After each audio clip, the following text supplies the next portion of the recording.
Welcome, everyone, to our podcast.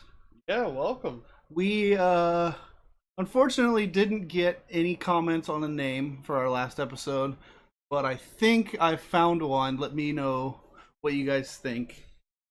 I'm thinking the Beatdown Wrestling Podcast. Interesting. I think it's pretty cool because that's the essence of what wrestling is right now. It's just beatdowns. Yeah. And I think it'd be interesting. Well, I don't know. We'll see. Let us know what you think in the comments below, and we'll go from there. You're gonna say it's better than anything I've came up with. So yeah. Well, yeah. So you know what? We are actually gonna just jump right into it this week. Again with the introductions. I'm Jason. I'm Scriv. So let's get to it. We're gonna start with a SmackDown review. So this week, we did things a little bit differently. We normally both watch each show, and then we pick up topics that we normally want to talk about. This time, I watched SmackDown. And I watched Raw. Yeah, and I will tell you, SmackDown was actually a really good show this week. It was really interesting. The issue with Raw, the only issue I see is that it is 3 hours. If it were too like SmackDown, the show would be a lot more interesting, but there's so much boring time. Oh, it's so much filler. Like, yeah, that's one of the reasons why I just don't like Raw, because it's so long, so long. But anyway, we'll start out by saying Baron Corbin. We'll start out at the beginning. Baron Corbin has unveiled his new entrance this week, and I gotta tell you, his old one was better. Yeah, I heard that. Like, I believe it. Everybody, he was talking about how people thought his entrance before was like boring and uninteresting. I actually kind of liked it. I thought it was really cool. With the lights, the red and white lights, and then the smoke devouring the stage as he walked through. You don't see a whole lot of drama in people's. Yeah, the only ones that I can think of that I really like the movement aspect of the entrances that they're doing nowadays, such as Jinder Mahal. He starts walking and then that big Arabic thing just follows him through the stage, and then Randy Orton's Viper, obviously, that movement aspect of it, that is, to me, is really, really cool. But yeah, his new entrance was really boring. Really boring. I don't know. Maybe it's because of the reason why he came out that it was so boring. But I don't know. Well, I'll have to wait till next week when he's actually using it. To me, it's just another thing to add onto the list of reasons why Baron. Yeah. Yeah, and Baron's promo that he cut was not it didn't sound natural. It was bad. It was really bad. He was talking all this stuff about John Cena, and it was just bad. John Cena, however, cutting his promo, he was like, I've been in this business a long time. I've faced a lot of wrestlers, and Shinsuke, I've never faced anybody like him, and you know what? I lost clean. He took the fight to me, and he was a great wrestler. I'm glad that he got the opportunity for the championship. I thought it was going to be me, but he bested me, and that was good for him, And then Baron Corbin comes out, cutting his stupid fucking promo. I already forgot about what he was talking about because it was that boring.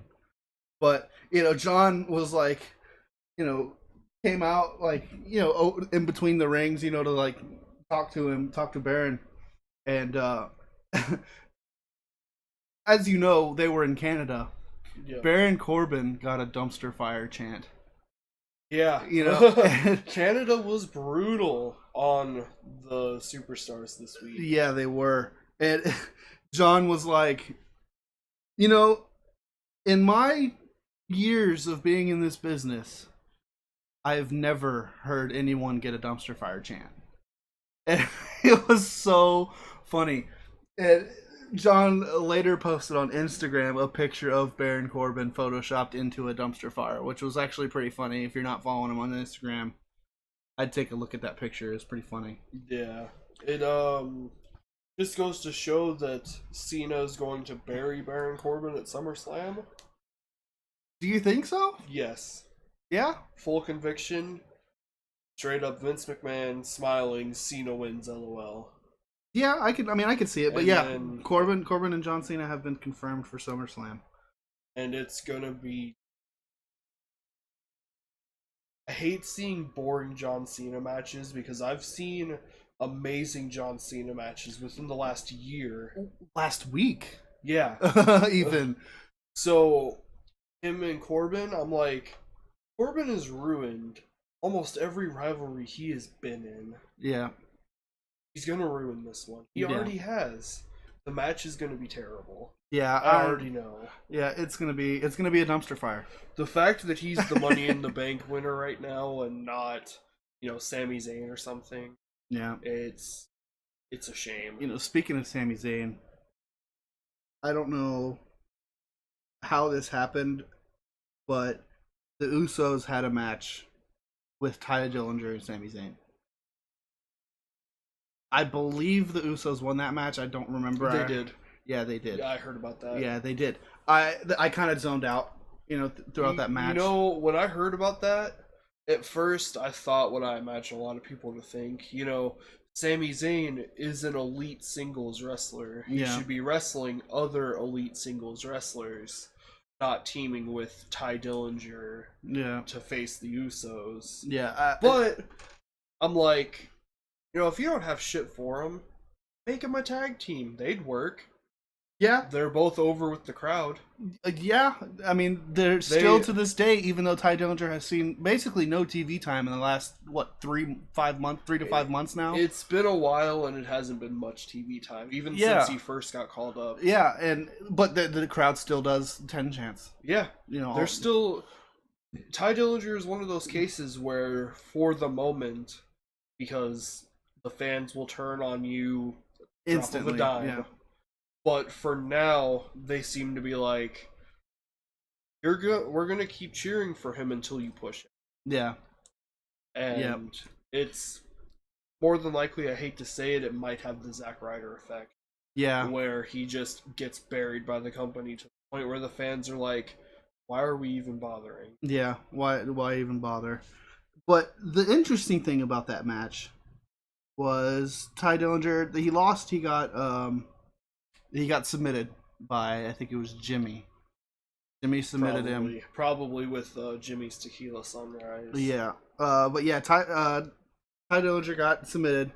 And then the Usos, stole another one of the New Day's gimmicks. They did the WWE World, type thing in the ring. And then, as they're doing that before they can finish, it was, oh, Montreal! The New Day comes out. And, they do their whole entrance. And the Usos are just kind of standing in the middle of the ring, kind of in shock. And, you expect all of them to come out, but it's just Big E standing in the very middle. And he's wearing a red hoodie and red sweatpants. All red, right? Signature New Day tracksuit. Yeah. And so he's wearing all red. And then out of nowhere, Xavier and Kofi blindside Jimmy and Jay from the back and just give this old school prison yard beatdown. Kind of, and they were all wearing all red as well. And to me, what it signified to me is, prison uniforms. All red, just prison uniforms, and just like beaten down. I don't know. I mean, they've always worn, almost the same outfit. Yeah. Since they became a team. And they wear those red tracksuits a lot. Oh, do they? Like Up, Down, Down and stuff. Oh, do they? Yeah. Oh. That's... Well, either way, it was they. I mean, they offered up an old school beatdown to Jimmy and Jay. I'm telling you, the New Day could sell a window to a blind man. They could sell glasses to a blind man. Yeah. So it's pretty cool to see them, sort of take the fight to the. They've just been getting beat down by the. For the longest. Yeah, it was just an old school beatdown, and it was good. It was actually pretty cool. But yeah, it signified to me as like just a prison yard. Like, oh, you're the Uso penitentiary. Well, we're gonna show you what it's really like to be in a penitentiary. We're gonna beat your ass. And it turned out really well. After that, Kevin Owen comes out, and his Face of America entrance is gone. I hope it stays gone. Yeah, me too. That gimmick failed when they came up with it. Yeah, it's gone. He's no longer doing that entrance. And because they have ruined this rivalry between him and AJ, that Face of America gimmick. Yeah, and what started this is Shane came out to the ring and was like, "All right, I'm the ref. I'm gonna bring these two out here, and we're gonna lay down the rules. I'm gonna lay down my rules of engagement for this SummerSlam match that we're having." So he calls out KO, and KO comes out, and then AJ comes out, and they both kind of just team up on Shane. They're both. I mean, they're still kind of like passive aggressively attacking each other verbally, but they're both evenly attacking Shane. KO is like he goes on this big long rant. I'm not too much worried. I apologize for what I said, about you not being a competent ref last week. It was the heat of the moment. You saw what just happened to me last week. I apologize for that. I am not worried about you screwing me over, because you've already screwed over one famous Canadian. You're not going to do it again. Yeah. I heard about that, mentioning the Montreal Screwjob in Canada. It's pretty taboo, especially with the McMahon in the ring. Oh, yeah. But the funny thing is, Kevin turned what would be a face reaction for him to a heel reaction, because after he says that about the McMahon screwing a famous Canadian, he turns and he goes, and he deserved it. Yeah, he says, even though he deserves it, I don't. So I'm not worried about that. However, AJ, you should be. And let me tell you why. And he points to the Jumbotron, and it shows, a couple of different clips of Shane being a special guest referee screwing over Stone Cold. Where he was in the match with Mankind. Yeah. Where he had that pin clean, and then, Shane just gives him a 2 count and then throws him the finger, So Kevin Owens is just attacking, Shane. Just, I'm not worried about it, but AJ should be. And they're both just kind of, and KO also was like, I don't see how it can be an unbiased thing, considering just a couple of months ago this happened, and then it showed the clip where AJ had the backstage brawl and threw Shane through the car window. Oh, such a brutal. Oh gosh, yeah, and AJ's just standing in the ring, just kind of shrugging his shoulders, like, well, yeah. And AJ says, if you do screw me, it's gonna happen just like that, but 10 times worse. And so. Kevin Owens and AJ start talking shit to each other back and forth, and KO goes to attack AJ, and AJ dodges it and goes for a Pele kick, misses KO, and hits Shane. Yeah. So it was kind of interesting. I wonder how that's going to turn out for everyone, because, KO just walks out, smiling, grinning, happy as can be, and left AJ and Shane in the ring just kind of wondering what the fuck just happened. I like how they how they mention like Attitude Era stuff. Yeah. Because you never see, like, they don't talk about Attitude Era stuff anymore. No, they don't. So that was a cool little throwback. I'm interested to see where this takes the next turn, because they have one more SmackDown until SummerSlam. Yep. So they have one more chance to get me really sold on this. I'm more sold than I was last week, but I'm still not all that invested. Yeah. I don't care who wins, and that's a bad thing. Yeah. Yeah, I don't know.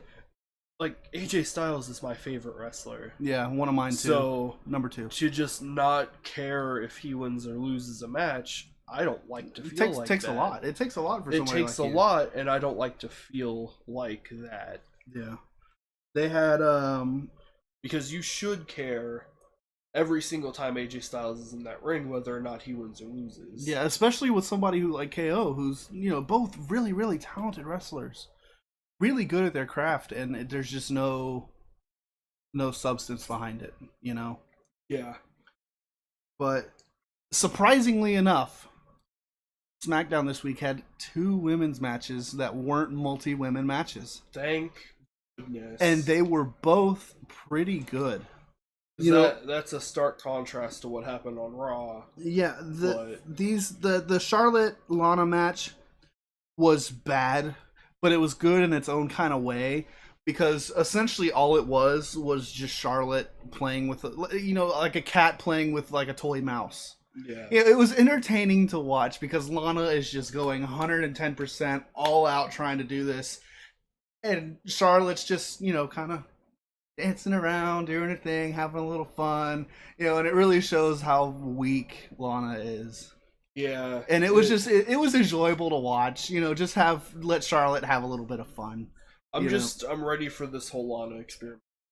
Yeah. I'm ready for her to go back to being Rusev's hot manager / wife. Yeah. Because this whole thing with her and Tamina is awful, because Lana can't wrestle and Tamina can't act. Yeah. And Tamina can't really wrestle either. Yeah. So... Well, Lana was like, before she challenged Charlotte, Lana was talking to Tamina backstage, and she was like, I try to be the way that I am because I want to be like you. This is Lana talking to Tamina. She's like, I want to be like you, but I want to be more beautiful and more graceful and more ravishing than you. But I want to be like you, Tamina. So I'm going to challenge Charlotte. And after the match, Tamina's like, did you get what you were looking for? Is that really how you're going to accomplish what you're trying to accomplish by challenging the best woman in the company? Really? How can you go from being back to back to back 3-time champion opportunities to this? I really hope that this all turns out to be like Rusev paid Tamina to protect Lana. Well, see, the reason I don't think so is because at the end of that little skit after Lana lost, Tamina was like, you had these 3 opportunities to be champion. Now you're going to help me get mine. Yeah. And that was the end of it. Yeah, I mean, it still could lead that way. And I really hope it does, because the payoff for this rivalry is nowhere in sight. Yeah. So if they take that swerve, it would be better than just doing nothing. Yeah. Which is what they're doing. Yeah. But suffice enough to say, Lana's not working. No. But let's take a moment in time to rejoice in the fact that Eva Marie is gone. Yes. She will not be coming back. Yes. Thank she is gone. God. She is gone. Some people are calling it the end of the Divas era, but there's still quite a few. I don't know, Alicia Fox is really fine. Yeah. But there's still bad eggs in that main roster division. Speaking about bad eggs, I don't necessarily believe so, but I know a lot of you out there will disagree with me. The Naomi Carmella match. If you didn't watch it, I suggest you watching it. It was a really, really good match. It really was. And all things aside, a lot of people will disagree with me, but I really do believe Naomi is a great champion. She plays and holds that title very well. She does. I will agree to that. She looks like a champion. She acts like a champion. She acts like a champion. She is a great champion. And that match that she had was a fantastic match, I feel. Even beside the interfering of James the Chinless one. He is back, baby. He is back. And what a way to come back. Cost Naomi the win. Naomi was going to the top rope to do something. And James Ellsworth comes literally out of nowhere, like an RKO from Randy Orton, out of nowhere, and pulls her off the top rope, and then Carmella wins. It builds Carmella a bit, I think. Yeah. Because, she has Ellsworth back. Ellsworth helped her win the women's Money in the Bank in the first place. Yeah. how can she lose with Ellsworth there now? Yeah, I don't know. It was a good match. All things considered, it was a great match. I feel. And Carmella now has more wins on TV as the Money in the Bank holder than Baron Corbin does. Yes. I don't think Baron Corbin's won a match on TV since he won the Money. I thought he beat Shinsuke once or twice. No. No. Oh well. Either way, it was. I would dare to say it was one of the best matches of the night. To be honest. Probably, but it really was. It's kind of par for the course with SmackDown, unless Chad Gable's on the card. Yeah. Hashtag push Chad Gable. Yeah. Hashtag push Chad Gable. They also did like a backstage interview with Shinsuke. Just asking him about the John Cena match, and Shinsuke had a lot of really great things to say. He was like, it was my dream, for my entire career to come to the WWE and wrestle with the best in the world, and to be wrestling against John Cena. John Cena, he's the guy. He's that guy. And it was awesome experience. It was really great. But I beat John Cena. And I'm gonna go on and I'm gonna beat the Maharaja, Jinder Mahal, and he tagged the name of his championship reign should he win it, and I like it. He calls it the Nakamura Dynasty. And it has a fantastic ring to it. I would have preferred the reign of Strong Style, but they've stopped using Strong Style on TV. Yeah, which I disagree with. Yeah, they just call him they don't really call him the King of Strong Style anymore. They call him the artist formerly known as. Yeah. Which is kind of a bummer, but it is because he is the King of Strong. John Cena called him the King of Strong Style in the very beginning of the show. Yeah. Which was good. The reason why it seemed a little weird, didn't it, when he did that? Because they weren't even like chanting King of Strong Style or anything, but I heard they were chanting for Nakamura. Yeah, Nakamura. And he goes, Cena says something along the lines of like, I haven't heard you guys use that chant before, but I see why you're doing it now. No. King of Strong Style. He was like, I never really understood why you guys used that chant so much. Yeah. Why you guys enjoyed this guy, why you guys liked this guy so much. Now I understand. He is the King of Strong Style. I get it.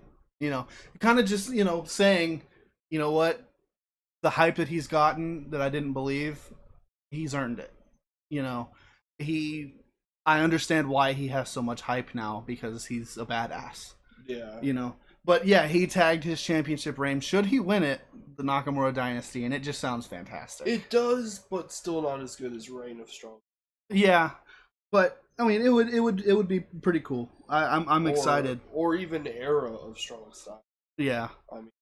I don't know. I really hope he beats Jinder. I doubt it. I don't know if it's gonna happen though. So I should have seen this coming after what happened last week in that match with the botch off of the exploder. Yeah. Vince was Nakamura. But after talking with Cena about it, decided he won't be punishing Nakamura, but knocks on a Titan. Yeah, I believe it. I believe it. I believe that was firmly just a miscalculation. He didn't expect Cena to be that heavy. Yeah, I'm sure. You could tell. You could tell he went to go do the lift and was like, "Oh shit," Yeah. And it was kind of a part of Cena's fault too, because when you're a big guy like that, you're supposed to jump. No, you're supposed to jump, and you're supposed to at least help him rotate. You need to be leaning, and you need to help him rotate, and he didn't rotate that much. And Cena should have known that. Yeah, it was an error on both of their counts. More so on Shinsuke's, I think. I'm just glad that Knock isn't being punished for it. I'm glad that Knock isn't being punished, and I'm glad John Cena's okay. I really hope his chances of winning at SummerSlam are still high. Yeah, me too. John Cena even, told the crowd what was going on with that, in his promo. He kind of stepped out in the ring when he first got out there, kind of did like a neck back and forth and just kind of smiled and laughed and shrugged it off, kind of passively letting the crowd know, I'm cool, I'm okay, I'm good, Yeah. It was an accident, it happens. So it was SmackDown was actually pretty good this week. I would love to see, the first brand split they really picked like 3 core guys on both shows to circulate those shows around. Yeah. You know, SmackDown had in 2003 it was Kurt Angle, Brock Lesnar, and The Big Show. Mm-hmm. And on Raw, you had Triple H, Shawn Michaels, and just a cast of other guys. Yeah. Really. Booker T, Chris Jericho, RVD, Chris Benoit. He who should not be named. Speaking of which, we forgot about a match. We forgot about the grudge match, Randy Orton and Jinder Mahal. Well, we were going to get to that because that's the main. Oh yes, yeah. But I don't know. I will not talk about what he did, but as a wrestler, Chris Benoit is great and should be remembered. Yeah, I agree. As long as you don't focus, just get rid of that and focus on how amazing he was in the ring against everybody. Yeah. But anyway, I feel like they should do that, focus around like 3 or 4 main guys. Say on SmackDown, they'll spend a good 6 months, half a year around Doc, Cena, AJ, and then maybe Kevin Owens. Yeah. Circle around those guys, give them all, even though it would give Cena 17, give them all WWE title runs. Yeah. Just have them trade that belt back and forth. Make it worth something, because it's not worth shit right now. Yeah, it's not. It's not. And that, I get that feeling with just about every title, with the exception of the women's titles. Yeah. Every title in the company right now has kind of lost its glimmer. I mean the U.S. title, but that's really just because it's AJ and KO. Yeah. If it were anybody else and they were having that rivalry, we wouldn't be talking about the Intercontinental title is shit. Yeah. The WWE title that Brock Lesnar's holding right now. The Universal title is valuable. Not to I would call it the most valuable title in the company. I think the only reason it's the most valuable title in the company is because it's never seen on TV. Maybe, but I think the people circling around it are what is making it valuable. Yeah.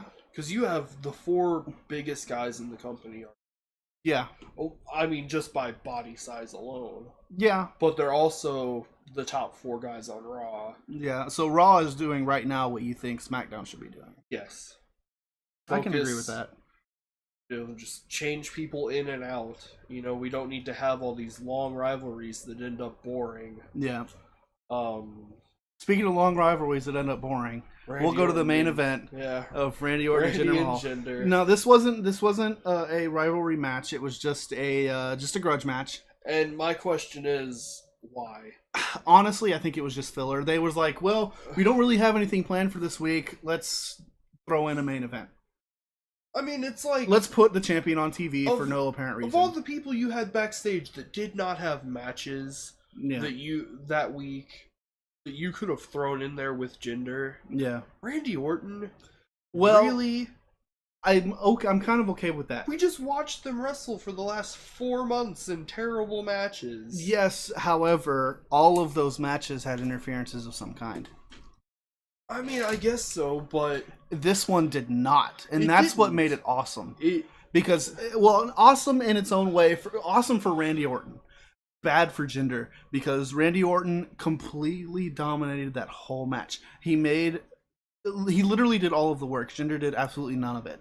And it showed how weak of a champion Jinder really is. And that's my problem. Yeah. Jinder Mahal... I don't like it. I fucking hate it. Jinder Mahal is the WWE champion. That is the most prized championship in professional wrestling. Yeah. I mean, New Japan, the IWGP championship is highly coveted. Yeah. But it's not the WWE championship. Yeah. New Japan hasn't been around that long. Or, well, not as long as the WWE. Yeah. But Jinder is your champion. Yeah.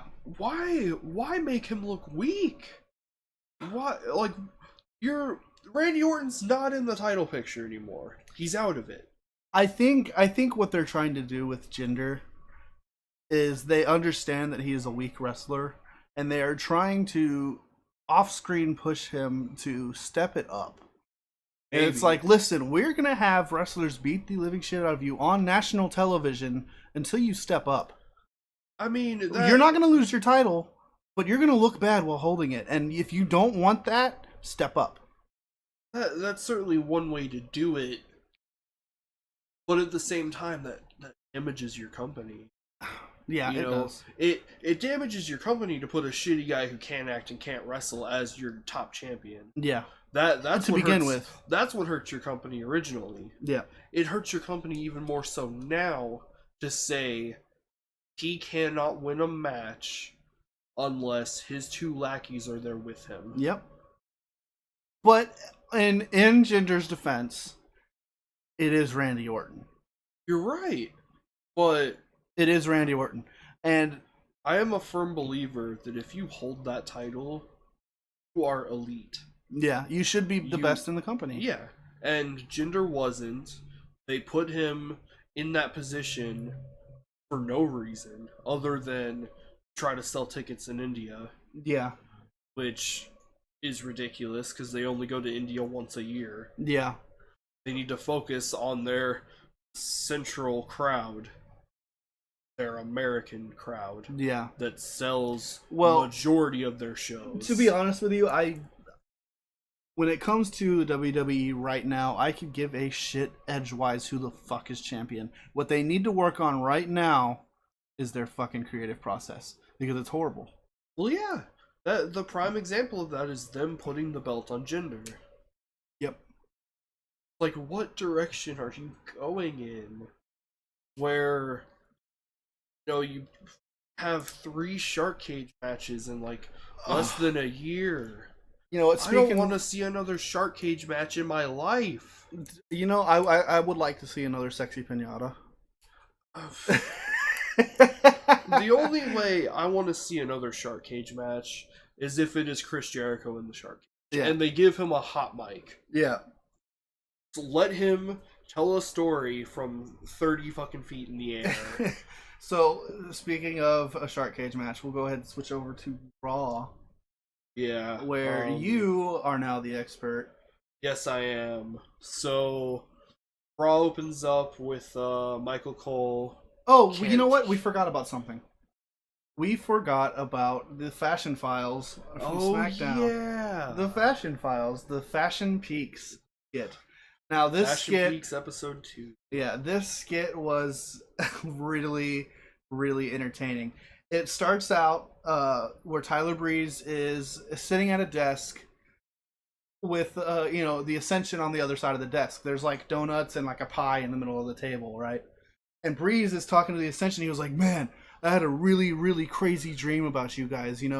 You were, pouring like maple syrup on a log, and you like pricked Fandango's, finger with a rose, and it was so strange. What does it mean? And the Ascension just standing there like, I don't know. That's weird. You gonna finish that pie? And Tyler Breeze is like, no. So they grab the pie and they walk out. And then Fandango walks in, kind of doing that funny walk that he was doing last week, talking real weird. And Tyler Breeze is like, Dango, is that you? Dango, is that you? And he starts talking really weird, and Tyler Breeze is like, I really hope this doesn't take 18 episodes to get you normal again. Here, drink this. And he hands him like a coffee cup. And Fandango takes like this really small sip of it and like immediately spits it out and just like, puh! It's a damn good cup of coffee, Breeze. It's just hilarious. Like, he just spit it out. But, Fandango comes back and he's all normal again. And Tyler Breeze is like, what happened? Where were you? What, who kidnapped you? Do you know? And he was like, aliens. And Breeze is like, what? Aliens? He's like, aliens. Breeze is like, well, how did you escape? Like, how did you get away? And Fandango was like, I could have left at any time, but I didn't want to. And Breeze was like, well, why? He was like, mainly anal probes. I mean, they gave me like a Claire they gave me the power to see into the future, you know. And he was like, what? You know, Breeze is like, what is going on here? He was like, I don't believe you, prove it.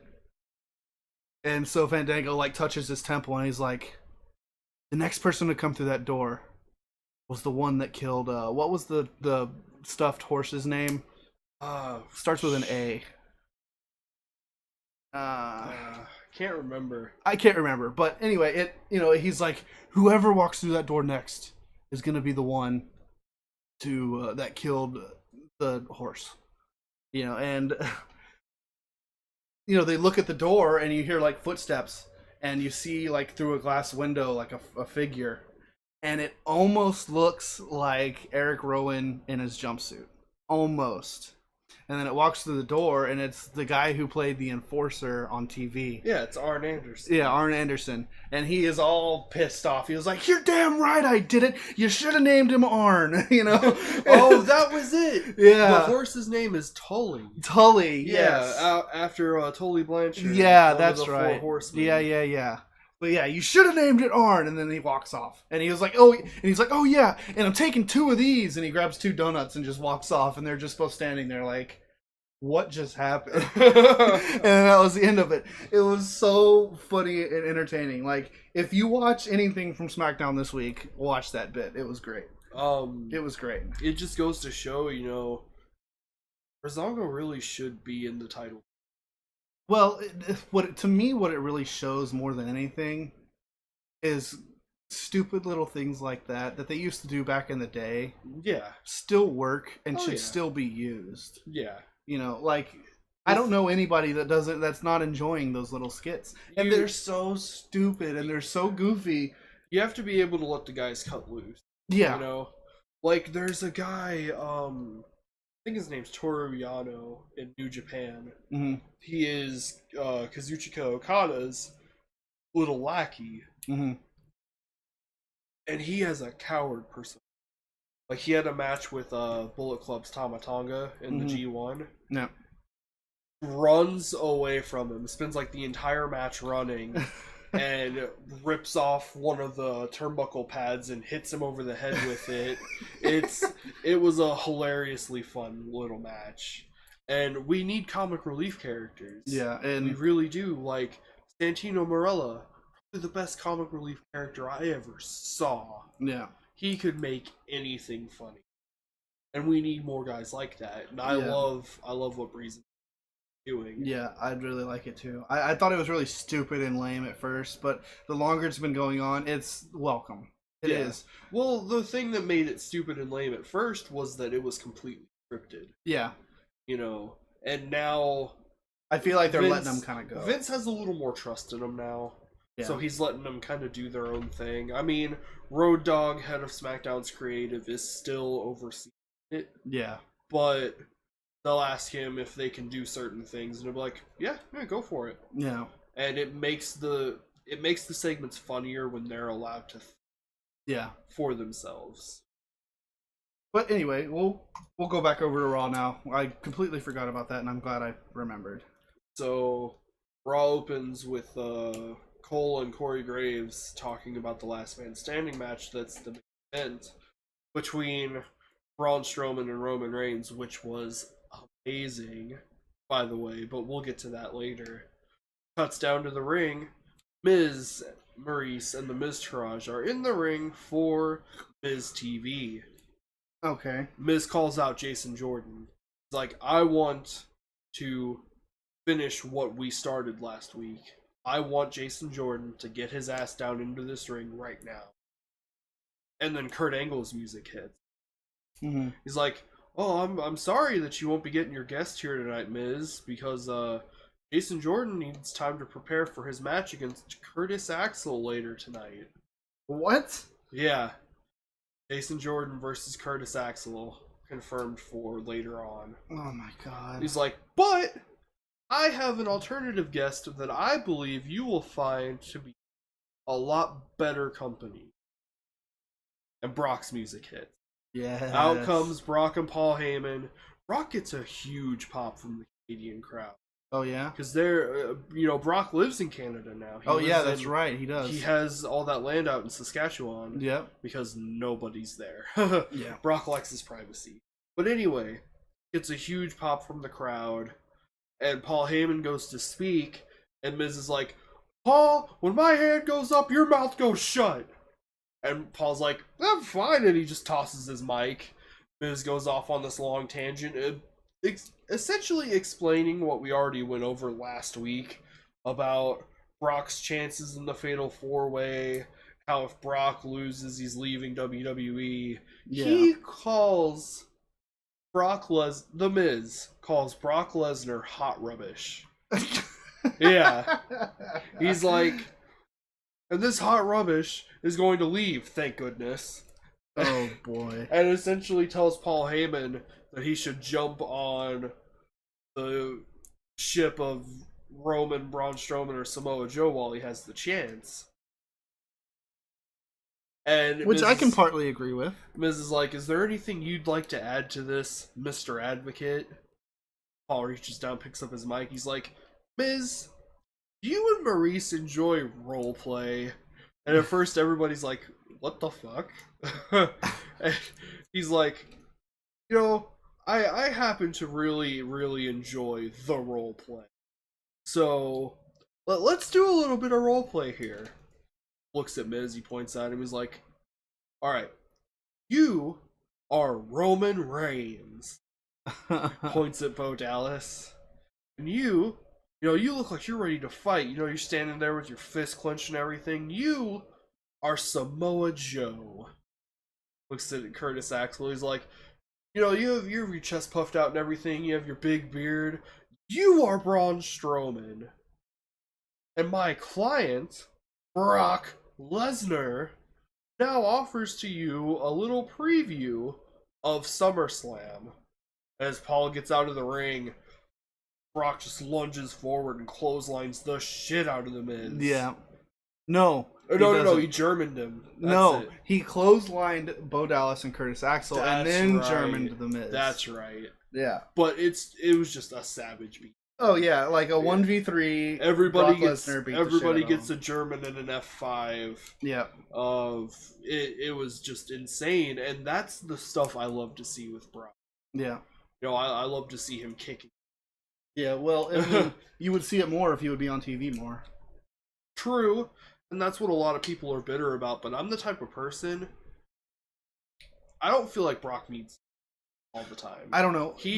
I don't know. I feel like the champion needs to be there all the time, which is why I don't necessarily like Brock holding. But Brock Lesnar himself doesn't need to be. Yeah, I can agree. I can agree with the sentiment of Brock Lesnar on TV being a treat. You know, like, oh, Brock Lesnar's going to show up this week. And that's going to be great. And especially in Canada. Like, I understand that Brock Lesnar is a commodity and should be treated as such, just not as a champion. Yeah, you're right. You're absolutely right. But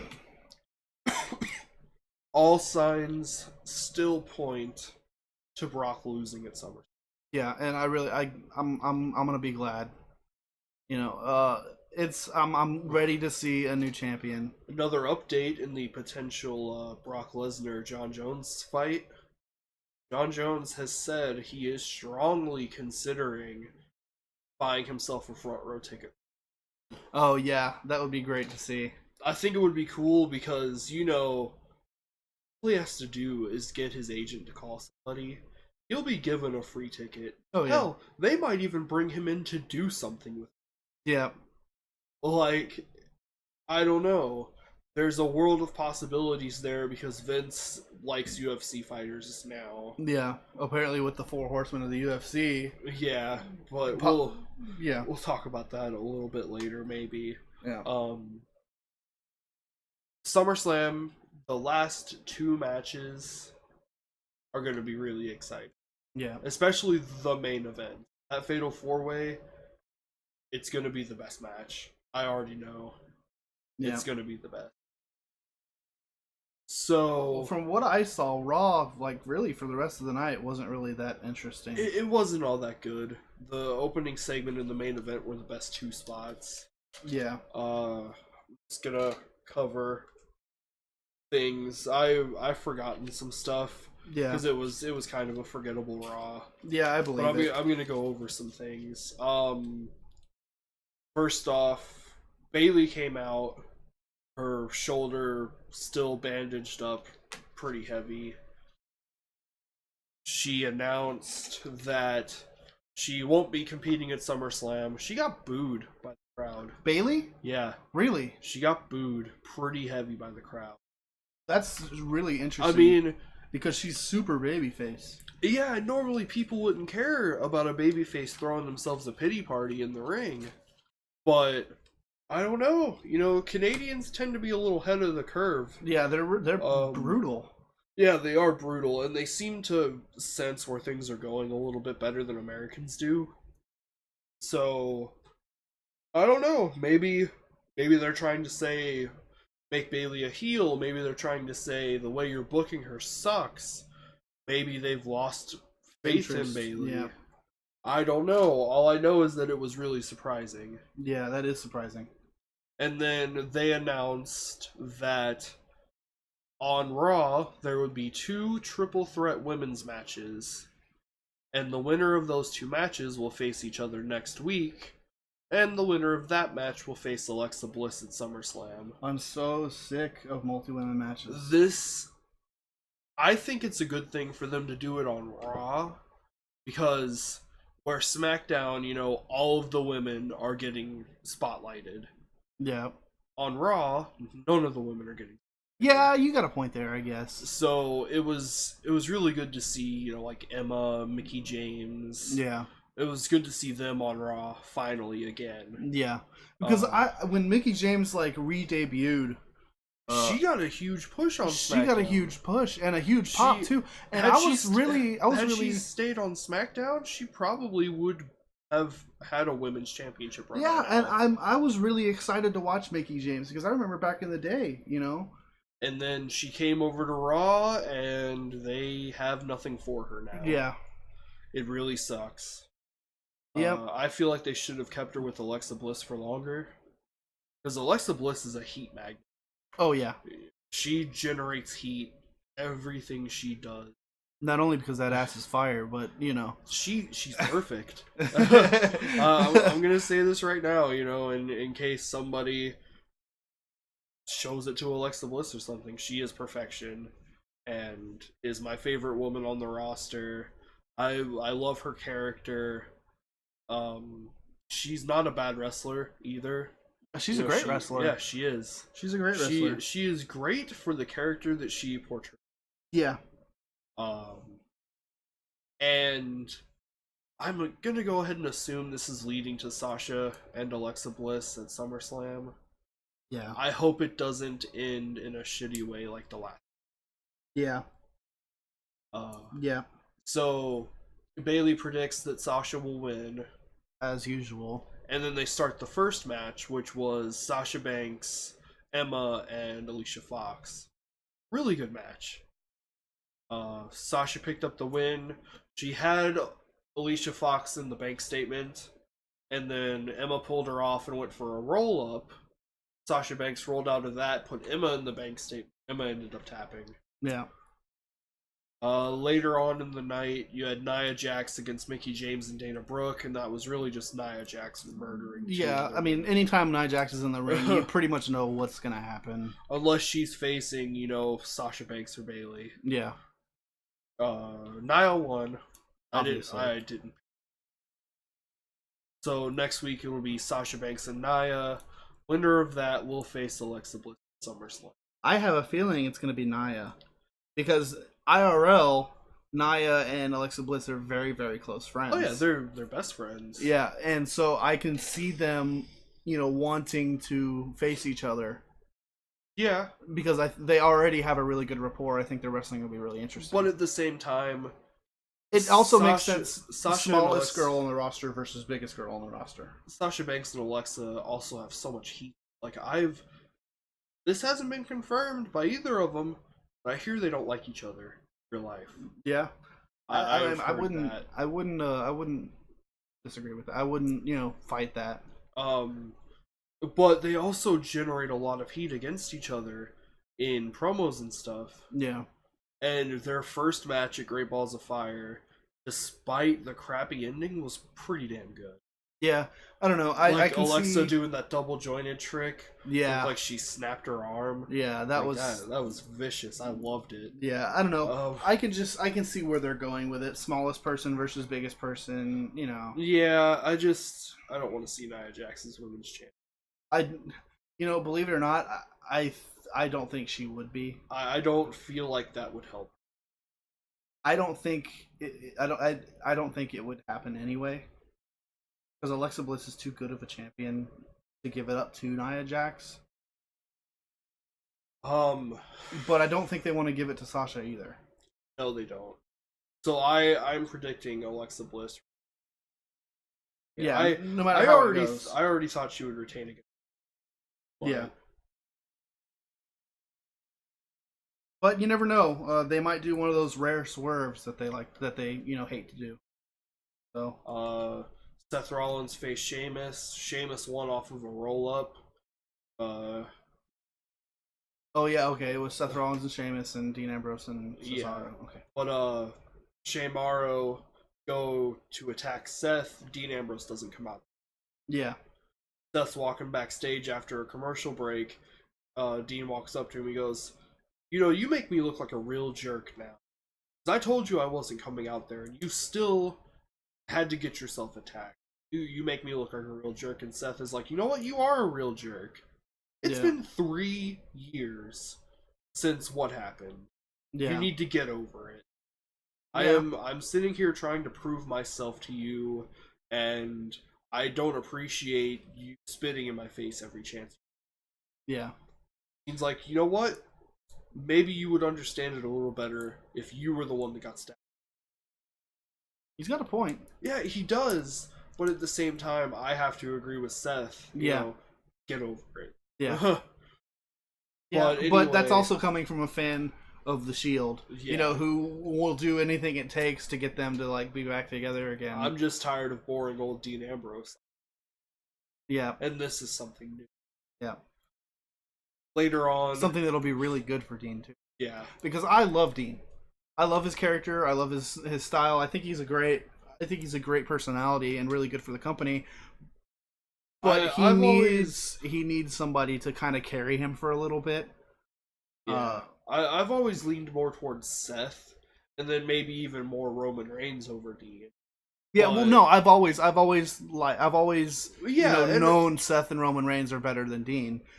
I just personally liked Dean. And most people are that way. I don't know. I'm picky. Yeah. But later on in the night, Dean Ambrose... I'm picky. Yeah. I'm one of the pickiest guys you can think of. Yeah. I don't like anybody. If I like you, there's something about you. But later on in the night, Dean Ambrose and Cesaro face each other. Good match. Yeah. Phenomenal. There were so many uppercuts. I mean, that's what he does. Boom, boom. It was uppercut city. Yeah. Dean wins on a roll-up. Yeah. I'm so sick of seeing roll-ups in professional wrestling. Yeah. I'm so tired of it. Sheamus attack Dean. Seth comes out and makes the save. Yeah. For Dean. Proving, this isn't one-sided. Yeah. You saved me, I'll come save you. Yeah. And so Seth is standing there in the ring after clearing out Sheamus. Dean gets up, he's like, you know what? Screw it. And he puts the fist out. Yeah. For the Shield pose. Staring Seth in his eyes. Seth looks at him for quite a while. Yeah, this is like 2 or 3 minutes of just stare down. Yeah. And he's like, you know what? No. Not yet. Yeah, and Seth just kind of walks away. Yeah. Seth. And I can understand it. It's like, so now you want to join me? Yeah. Like, really, I don't know. Dude. It's just like, I'm so ready for them to get together. The thing is, they're gonna confirm. I know where this is going. They're gonna confirm Seth and Dean versus Sheamus for SummerSlam. Yeah. It's gonna happen this coming Monday. Yeah. And cast your votes now. This coming Monday, guarantee you, we're gonna see the Shield pose. Yeah. Between the two of them, I know it's heading there. I want to see it. Everybody wants to see it. Yeah. There's no way they won't do it. The band is getting back together, baby. Yeah. Well, minus Roman Reigns. Minus Roman. Who cares about Roman? I really don't. I don't want to see him champion. I mean, I do, but I don't care about him being in the Shield scenario yet. He never really fit in my opinion, anyway. He did to me. You know, he's a monster. You didn't get to see the Shield stuff live. Yeah, you're right. You got a point there. Watching it all happen live, the Shield was amazing. The best 3-man group I've ever seen. Yeah. Aside from the New Day. Yeah. I've heard that quite a bit. But yeah, it looks like this Monday. I'm so hyped for it. Seth and Dean are getting back together. It's gonna be great. Akira Tozawa beat Arya Daivari again. Yeah. It was an interesting promo by Neville. Oh, yeah. Like, finally a promo where Neville's just not blowing smoke up his own ass. Yeah. It was refreshing. Talks about how, you know, when Tozawa beat Arya Daivari the first time on 205 Live, that was for a #1 contenders match. Yeah. Tozawa won. Tozawa will face Neville at SummerSlam. Yeah. Hasn't been moved to the pre-show yet. And then Neville was like, you know, what's gonna happen now that you're facing him again? When he has but nothing this to time lose. he has nothing to lose, Yeah. and he walks off. It was pretty nice. He was like, doesn't sound smart to me, but what do I know? And just kind of walks off. Yeah. You know? It goes to show, you know, the best wrestlers on Raw, almost all of them are in the Cruiserweight. Yeah. But Neville is about the only guy who can really. Yeah. I hate to say it, but I think Enzo Amore would really succeed in the Cruiserweight division. Yeah, he would. I don't know. I don't know. I think he's better than almost everyone on the Cruiser on 205's roster. As far as wrestling skill, I wouldn't say that. I can really only think of 2 people that are better. I can't agree with that either, but I don't know. I watched the Cruiserweight Classic. I know when these guys are in high stakes, high level situations, how impressive they can all be. Yeah. But I don't know. The thing is, they don't get enough TV time to showcase them.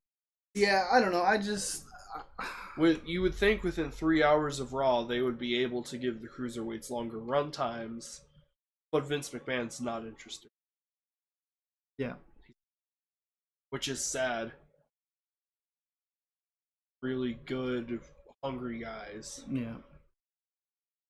I don't know. If you want to promote really good, hungry guys, that's what NXT is for, in my opinion. I feel like what they should do with the Cruiserweights to make it better, allow them to wrestle normal roster guys. Yeah. You know? Just keep the Cruiserweights, you know, only a Cruiserweight can compete for the championship. Yeah. But other than that, you know, let them compete with normal roster guys. Yeah. Give them more chances to showcase themselves. Yeah, I can see that. I don't know. I never really found too much interest in 205. I mean, I don't watch the network show. I don't know. Nobody does. But I don't know. I can't.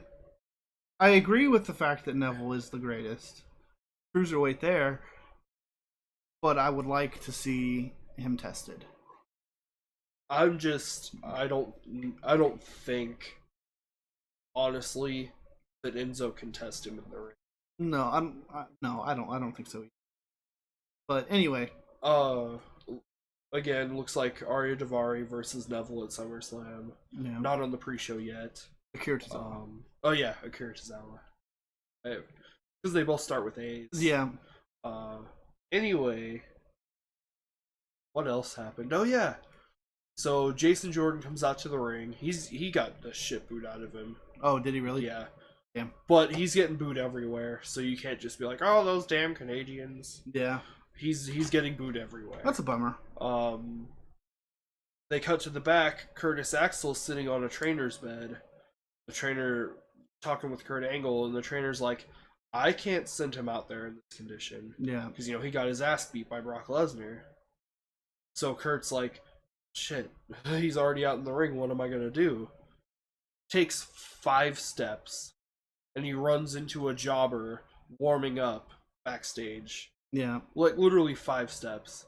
He didn't have to search at all. Yeah. He's like, "What's your name?" And the dude's name's like Jean-Pierre Goulet, I believe. Mm-hmm. Very French-Canadian. Yeah. He's like, "Alright, your opponent's already out there in the ring. Go out. Go get out there." Yeah. He's like, "Alright." And the match starts. Immediate "Let's go jobber" chant. Yeah. People aren't invested in Jason Jordan, and neither am I. Because Chad Gable is so much better. Yeah.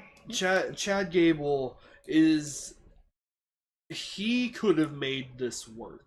Yeah. Jason Jordan can't make this work. He has been stuck with a storyline that is going to kill any chance he has of making a career. Unless it is all leading to Triple H and Stephanie Classic Screw, where Jason Jordan turns on Kurt Angle. Yeah. If that's where this is leading, I'll hang on. I'll sit back. I mean, you really don't have too much of a choice but to hang on and see what happens. Yeah. But as of right now, Jason Jordan, good wrestler, very athletic. I've lost interest. Yeah. Beats the jobber, gets booed out of the arena. Yada yada yada. Yada yada. Enzo comes out, cuts his normal spiel promo. Yeah. Out comes Big Show. Very boring stuff. I don't know. I enjoy. It didn't get interesting until Gallows and Anderson came out. Yeah. Gallows and Anderson come out, say, if you two are looking for a challenge, here we are. Look no further than former Raw Tag Team Champions, the Good Brothers. Yeah. And they call them nerds, and it's like we'll take on you two nerds right now. Yeah. And it's great. Gallows and Anderson are hilarious. Yeah, I mean, I'm kind of enjoying where they're going with this Big Show Enzo Amore thing. You know what? The Hardys were not on Raw. No, they weren't. No, they weren't. They're probably getting awoken. They're probably asleep right now, trying to wake up. The awoken Hardys. What are they gonna do? They're probably gonna do the same thing. The whole premise of this was that they were getting their asses beat by the Revival every week. Yeah.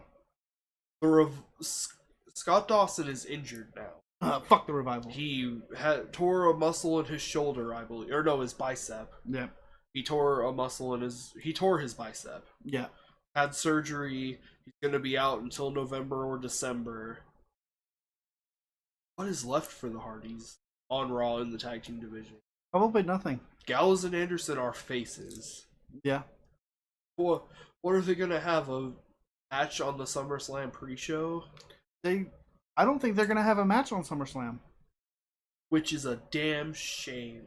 They haven't been confirmed for a match at SummerSlam. Not yet. Not yet. And maybe not at all. Maybe not at all. I doubt at all. It was all leading towards a triple threat tag team between the Hardys, Gallows and Anderson, and the Revival.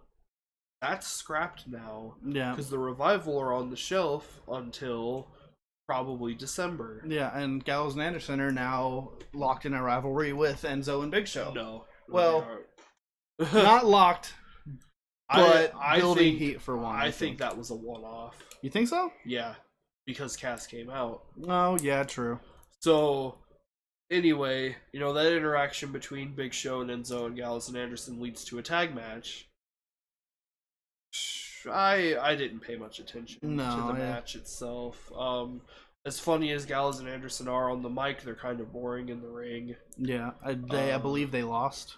No, they won. Oh yeah, no, yeah, they did. Because what happens is Big Cass comes out, win. makes a distraction to Big Show, who's standing on the apron. Mm-hmm. Big Show gets blindsided by Luke Gallows, drops down onto the floor outside. Enzo goes and tries to roll up Gallows, takes a rocket kick face from Carl Anderson. Yep. Knocked out. That's Gallows and Anderson pick up the win. Big Cass starts wailing on Big Show, really laying into it. Big Cass isn't impressive. He's not. He's not. They try to hype him up as being, the best big guy in the business, but that's Braun Strowman. Yeah. I don't know. And then he gets the whole struggle ends with a big giant fist from Big Show, and then that's it. Well, what happens is Enzo attacks him from behind. Cass gets up, chases Enzo around the entire ring, where he gets met on the other side, back where he was before, by Big Show's fist. Knockout punch. Cass can ragdoll really well. Yeah. But everything else is kind of bad. Yeah. Later on that night, Cass comes to Kurt Angle, says it's ridiculous how Enzo keeps interfering in all of his matches. And then they confirm that stupid Enzo in a shark Big cage Show match. versus Big Cass at SummerSlam, with Enzo suspended 30 feet above the ring in a shark cage. Enzo Amore is a sexy pinata. Yeah. And he's a certified pinata. I so don't want to see it. That's gonna be my piss break match of SummerSlam. Yep. We're kind of running out of time, so let's move to the main event. All right, yeah, nothing really else happened. Anyway. Yeah. Main event: Braun Strowman, Roman Reigns, Last Man Standing. A match primarily reserved for the end of a feud. Yeah. Amazing, both of them. No, you don't think Braun Strowman sells anything? I don't. He sold so much in that. He went through a table. The thing about it is, I don't think he sells anything, and I don't necessarily want him to sell anything either. No, he shouldn't sell a lot. But he doesn't sell a lot. But what he does sell, gold. Yeah, oh yeah, I agree with you. When he does sell, it's good. But he doesn't very often sell. Roman Reigns gave him a Samoan drop through a table. Mm-hmm. The table exploded. Yeah. Roman Reigns also gave him a spear. Oh man. So we'll get to that because that's later. That's almost the end of the match. Yeah. The match goes pretty slow because they're beating the hell out of each other as usual. Yeah. Get out of the ring. I think. Yeah. So Braun goes through the table on that Samoan drop. Mm-hmm. He rolls out of the ring so that he can make it back to his feet before 10. Yeah. He was at about 8. Rolls out of the ring, gets back on his feet. He's up. And Roman was already up. Yeah. He goes and walks over to the timekeeper's area, kind of resting over the timekeeper's chair. Roman gets out of the ring, goes around the other way to try to spear Braun through the barricade. Yeah. As he's charging full steam ahead, Braun lifts up this large leather-padded office chair that the timekeeper was sitting in, chucks it, pegs it off of Roman Reigns' head. Yeah. I was like, if that would have been the end of the match, I would have been fine. Yeah. He knocked him out. But Roman makes it up on an 8 count. They keep on fighting. They go all around the arena. They get up to the top. And Braun starts slamming him into the stage, the wall of video screens. Yeah. They start fighting down the ramp. Roman does an incredibly fast spear, runs down the ramp full steam ahead, connects. Best spear I have ever seen Roman. Yeah. And Roman Reigns does the second best spear I have ever seen. Number 1, Edge. Edge. Yeah. Yeah. Because Goldberg was impressive, but his was more of like a football tackle. Yeah. You know, Rhino does the gore, that's pretty cool. But Edge, just picture perfect spear every time. Yeah. And Roman has kind of gotten that good too. Yeah. I do not like Roman Reigns' character, but I love to watch him wrestle now. Sometime within the last year where we haven't had to pay attention to Roman Reigns as much, he's gotten to be a top guy in that ring. Yeah. He is a ring general now. And it's cool to see. So after that super spear, Roman gets up, exhausted, backs into the corner of the barricade. Samoa Joe pops up behind him, gets him in a coquina clutch, and literally walks him over to where Braun Strowman is lying down. The referee stops the count at this point. Braun's still down. Yeah. They were at a 7 when Joe grabbed Roman. Braun should have lost. Yeah. You don't stop the count. Yeah. Because it was way after what would have been 10 before Roman dropped. Yeah. Braun should have lost. But anyway, Joe walks Roman over to where Braun is laying, chokes him out, leaves him on the ground. Referee starts the count. At 8, Braun gets right back up like nothing. Yeah. It's like, were you really playing possum the whole time? Come on, man. Yeah. I did not like the finish of this match, simply because if you want Braun Strowman to end up the winner of that rivalry between him and Roman Reigns, Let him win. let him win, clean. Yeah. Don't let him win just because Samoa Joe choked out. Yeah. I don't know. I'm kind of curious on how much longer this rivalry is going to go. If I it's don't going to know. extend past SummerSlam or... We'll find out at SummerSlam. Yep. But, that being said, that is going to do it for our show. Yeah, we will not, unfortunately, have a normal review podcast next week. Instead, we're going to do a little bit of a ramble that we will Yeah, we're just going to... that we'll upload next Saturday. Yeah, we're just going to, just talk, rant a little bit, And talk then about whatever. The week after next, we will return with A SummerSlam review. yeah, that'll go a little bit longer than normal. Yeah. But we're gonna have to cover quite a bit of stuff. We're gonna have to speed run Raw and SmackDown of this coming week. Yep. SummerSlam, and then maybe even speed run Raw and SmackDown next. Yep. All right. Thanks for listening. Yeah, thanks for joining us. If you have any ideas, thoughts, comments, leave them in the comments down below. We will try to set a precedent for answering most comments that we get. Yeah, most if not all. Yeah. But yeah, thanks for listening. This is the Beatdown Wrestling Podcast. I'm Jason. I'm Scriv. And have a great day.